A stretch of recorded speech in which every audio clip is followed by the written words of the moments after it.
बादलों के बीचों बीच एक परीलोक था। वहाँ कई परियां एक साथ रहती थीं। सभी परियां बहुत ही खूबसूरत थीं। उनमें से एक परी थी जिसका नाम करिश्मा था। करिश्मा बाकी परियों से थोड़ी अलग थी। वो खूबसूरत तो थी ही, पर उसकी आंखें दूसरी परियों से बिल्कुल अलग और सुंदर थीं। उसकी आंखें बड़ी बड़ी और बिल्ली की तरह भूरी थीं। अपनी इस बात पर करिश्मा को काफी घमंड था। आए दिन करिश्मा परीलोक में किसी न किसी से झगड़ ही लेती थी। उसकी इस हरकत से परी की रानी उससे मिलने आई। रानी ने उसे सबसे अकड़ कर बात करने से मना किया, जिस पर करिश्मा ने कहा, वह लोग मेरी खूबसूरती से जलते हैं, इसलिए आपके पास मेरी शिकायत करने आ जाते हैं। उन्हें ये बात बिल्कुल भी हजम नहीं हो रही है कि मैं उन सबसे इतनी खूबसूरत कैसे हो सकती हूँ। रानी ने करिश्मा को अपनी अकड़ को ठीक करने के लिए समझाया और उसे बात समझाकर वहां से चली गई। लेकिन करिश्मा पर रानी की बात का बिल्कुल भी असर नहीं हुआ और वह अपने काम में लग गई। कुछ दिनों बाद रानी का जन्मदिन आया। पूरा परीलोक दुल्हन की तरह सजाया गया। सारे ऋषि मुनियों और देवताओं को रानी के जन्मदिन समारोह पर आमंत्रित कर दिया गया।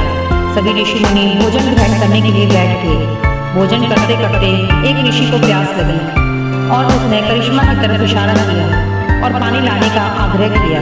ऋषि की बात सुनकर करिश्मा को बहुत ही गुस्सा आया और उसने सबके सामने चिल्लाकर ऋषि से कहा कि क्या मैं तुम्हें नौकरानी दिखती हूँ। करिश्मा की बात सुनकर ऋषि इसे अपना अपमान समझ बैठे और भोजन पर बैठे सभी ऋषियों को उठने का इशारा किया और बोले, कन्या, तुमने हम सब ऋषियों का अपमान किया है। तुम्हें अपनी सुंदरता पर बहुत घमंड है ना। जा, मैं तुझे शाप देता हूँ कि जितनी सुंदर तू अभी है उससे दुगनी बदसूरत होकर एक चुड़ैल में बदल जाए। ऋषि के शाप देते ही करिश्मा एक बड़ी ही डरावनी चुड़ैल में तब्दील हो गई, जिसे देख आसपास के लोग घबरा गए। करिश्मा की ऐसी हालत देख रानी ने ऋषि को शाप वापस लेने का आग्रह किया। ऋषि ने रानी की एक भी बात नहीं मानी और वह बाकी ऋषियों के साथ वहां से चले गए। वहीं अपना बदला हुआ रूप आईने में देखकर करिश्मा डर गई और रोने लगी। करिश्मा को रोता हुआ देख रानी ने बोला, मैंने तुम्हें समझाया था कि तुम अपनी खूबसूरती पर इतना भी घमंड मत करो, नहीं तो एक दिन तुम्हें इसका हर्जाना भुगतना पड़ेगा। देखो अब तुम्हारा हाल कितना बुरा हो गया है। रानी की बात सुनकर करिश्मा को अपनी गलती का एहसास हुआ और उसने रानी से वादा किया कि वो अब ऐसा कुछ नहीं करेगी, बस उसे पहले जैसा बना दो। करिश्मा की बात सुनकर रानी ने कहा कि उसके पास भी इस शाप का तोड़ नहीं है। इतने में चुड़ैल लोक में ये बात सबको पता चल गई कि कोई परी चुड़ैल बन गई है, तो वह सब करिश्मा को लेने के लिए वहां आ गए। चुड़ैल कहती है, क्या बात है, एक परी बनी चुड़ैल, हा हा हा, हमें क्या, अब तुम हमारी बिरादरी में शामिल हो चुकी हो, अब तुम्हें हमारे साथ चलना ही पड़ेगा। ये सुन करिश्मा बहुत ही घबरा जाती है और जाने के लिए मना कर देती है। तभी रानी ने करिश्मा को कहा कि तुम्हें जाना ही पड़ेगा, ये असूल है परीलोक और चुड़ैल लोक का, तुम मना नहीं कर सकती। पर मैं पूरी कोशिश करूंगी कि तुम्हें वहां से जल्द निकाल लिया जाए। ना चाहते हुए भी करिश्मा को चुड़ैलों के साथ जाना ही पड़ा। जब वह चुड़ैल लोक पहुंची तो वहाँ का नजारा देखकर डर गई। वहाँ काफी गंदगी थी और हर जगह जानवरों के मांस के टुकड़े पड़े थे।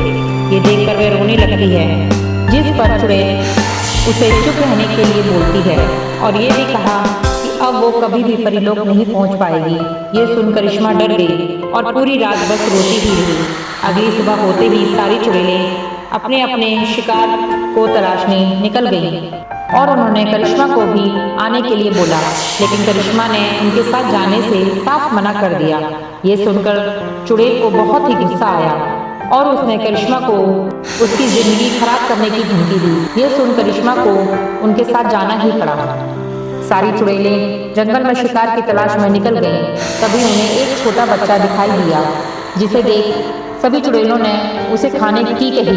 बच्चे को खाने की बात सुनकर करिश्मा ने सभी से उसे ना खाने की विनती की, लेकिन चुड़ैल उसकी नहीं सुनती और उस बच्चे के पास चली जाती है। लेकिन वह बच्चा किसी से भी नहीं डरता। दरअसल वह बच्चा अंधा होता है। ये जानने के बाद करिश्मा को उस पर बहुत ही तरस आता है, जिसके बाद वह सभी चुड़ैलों को बोलती है, आप किसी और को पकड़ लो ना, लेकिन इस अंधे बच्चे को छोड़ दो। आप जो कहेंगी मैं वो सब करने के लिए तैयार हूँ। ये सुनकर चुड़ैल बच्चे को ना खाने के लिए मान जाती है और वहाँ से चली जाती है। उनके जाने के बाद करिश्मा बच्चे से उसके वहाँ होने का कारण पूछती है, जिस पर बच्चा उसे बताता है कि वो अपने माता पिता से बिछड़ गया है। बच्चे की बात सुनकर करिश्मा कुछ नहीं बोलती और उसकी आंखों से आंसू छलक जाते हैं, लेकिन वह अपने आप को संभालते हुए बच्चे के जंगल में अपने माता पिता के साथ आने की वजह पूछती है। बच्चा कहता है, मैं अपने माता पिता के साथ शहर जा रहा था अपनी आंख का इलाज कराने, लेकिन मैं उनसे बिछड़ गया और इस जंगल में भटक गया।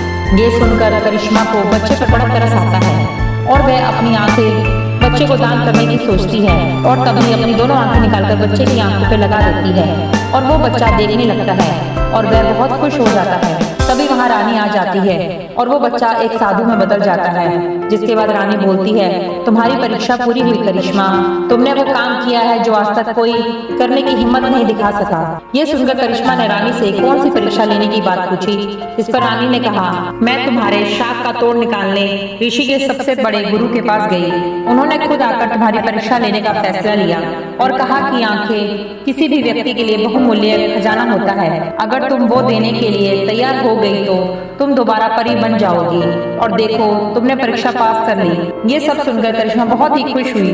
तभी ऋषि अपनी ताकत से करिश्मा को उसकी आंखें वापस कर देता है और उसे दोबारा एक सुंदर परी में तब्दील कर देता है। अपना अस्तित्व वापस पाने के बाद करिश्मा परी और ऋषि का धन्यवाद करती है और ये भी वचन देती है कि वे दोबारा अपनी खूबसूरती पर घमंड नहीं करेगी। हमें इस कहानी से ये शिक्षा मिलती है कि घमंड और अकड़ का रास्ता हमेशा बर्बादी की तरफ ले जाता है और प्यार का रास्ता आबादी की तरफ। तो अगर आपको आज की मेरी कहानी पसंद आई हो तो प्लीज वीडियो को लाइक कीजिएगा, शेयर कीजिएगा और मेरे चैनल को सब्सक्राइब करना ना भूलें और साथ ही साथ बेल आइकन प्रेस कर लें ताकि मेरे आने वाले वीडियो की नोटिफिकेशन आपको सबसे पहले मिल सके। तो चलिए मिलते हैं एक और नई कहानी के साथ, तब तक के लिए बाय बाय।